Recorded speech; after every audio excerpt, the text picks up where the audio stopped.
Then one of the elders answered, saying to me, Who are these arrayed in white robes, and where did they come from?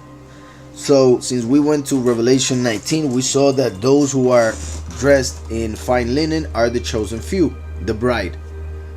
Here the elder is asking Yahuhanan, who are these arrayed in white robes, and where did they come from?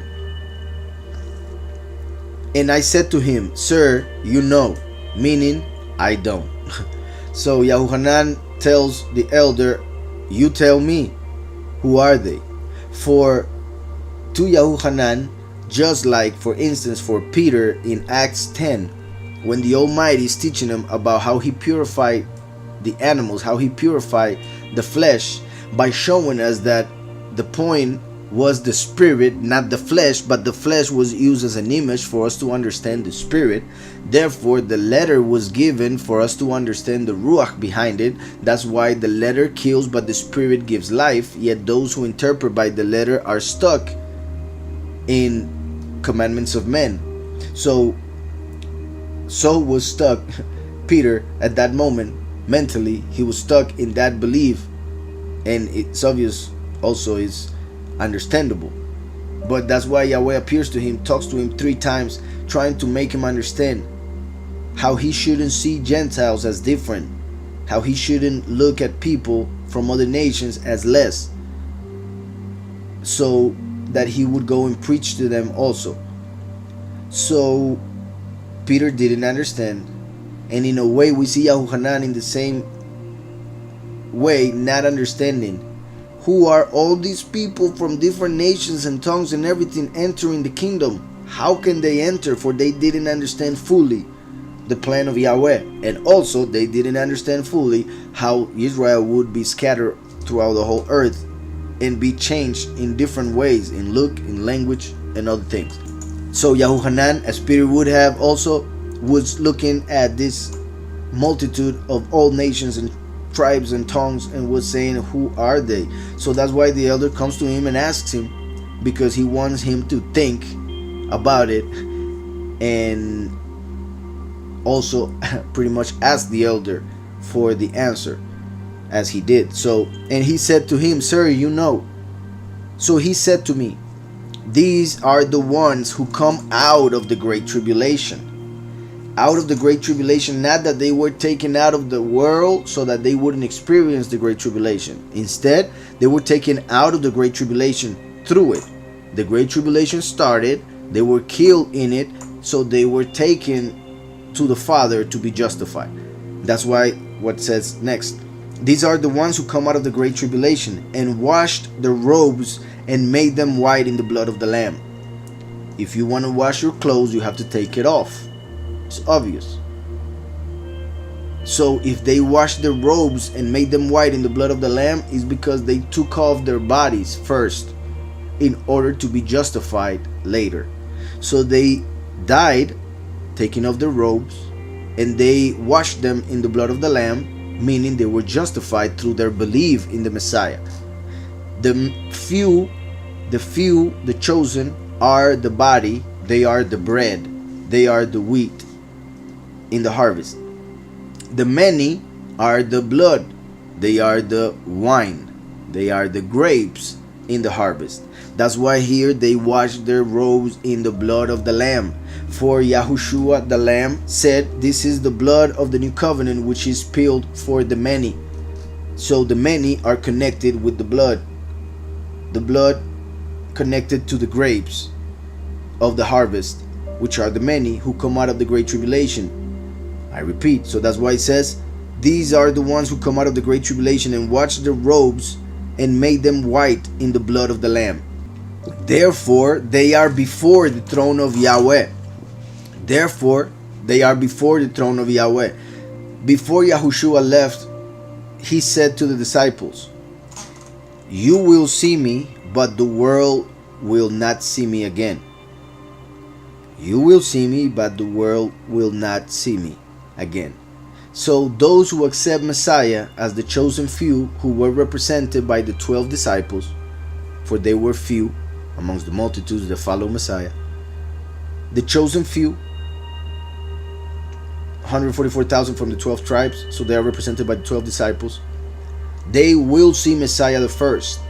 But those who rejected the true doctrine of the first, Yahushua HaMashiach, and reject his name, the many, they won't be able to see Messiah the first. They will only be able to see the last, who is the throne. That's why it says, therefore they are before the throne of Yahweh. They are before the throne, they talk to the throne, they speak to the throne, they have to deal with the throne. Like in the temple, there was the set apart place and the most set apart place. In the middle, there was a veil. So the people that were in the set apart place, like the priests, they would look at one part of the veil. But those who were in the inside of the Holy of Holies, meaning the high priest, he was able to see the inside of the veil.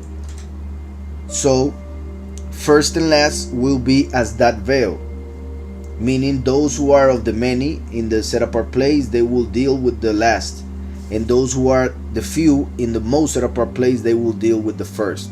It's the same person, two manifestations, as king, the throne, and as priest, the lamb. Hope that's clear.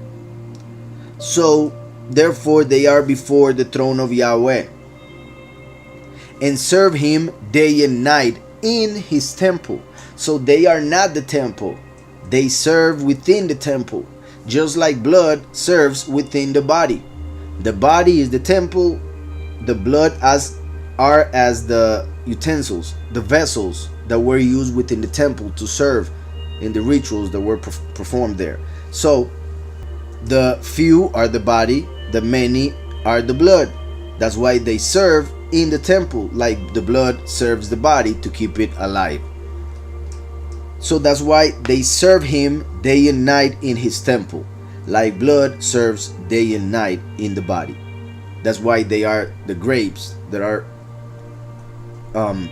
pressed in the winepress of the wrath of Yahweh in Revelation 14. So therefore they are before the throne of Yahweh and serve him day and night in his temple. So they are not the kings, they are those who serve the kingdom. They are the people. They were from all nations, but they became one nation, the nation of Yahweh, and serve him day and night in his temple. And he who sits on the throne will dwell among them.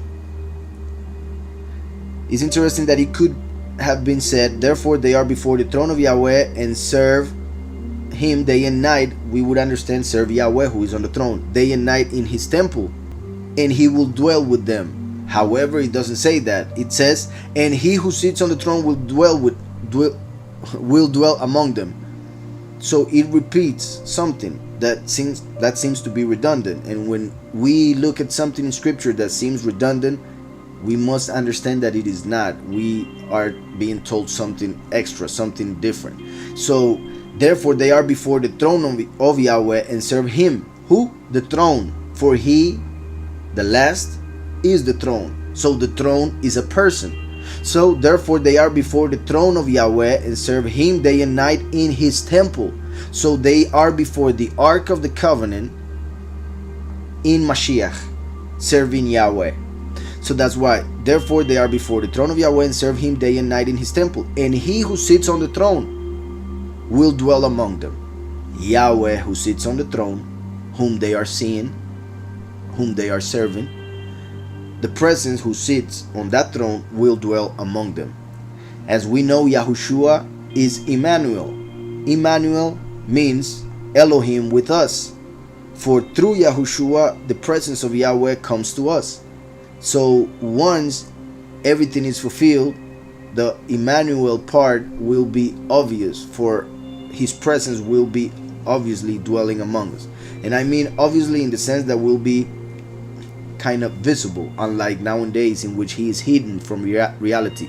We know he's omnipresent, but we know through emunah, through faith, we know that he's present, yet we cannot see him and we cannot feel him with our physical senses. Those who feel something in a physical way is because they are pretty much experiencing a spirit that is from a lower reality. So Yahweh is in the highest, man is in the lowest, pretty much. In the middle there are angels, spirits, and demons. The lower the entity, the more it can pretty much influence the physical. So when a person has a physical experience that believes is spiritual, most likely is a lower entity that is taking that person through it.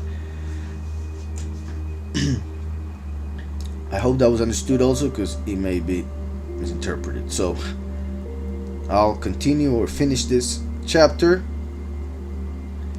He who sits on the throne will dwell among them. They shall neither hunger anymore nor thirst anymore.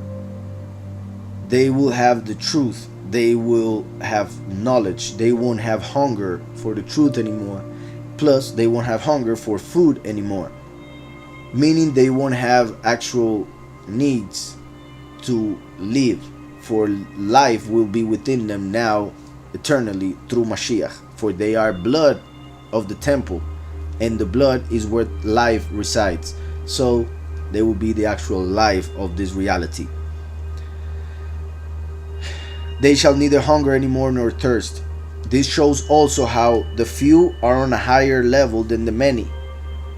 For when it comes to the many, the Almighty tells us about physical things that He will take from them so that they don't need food, they don't need water to drink.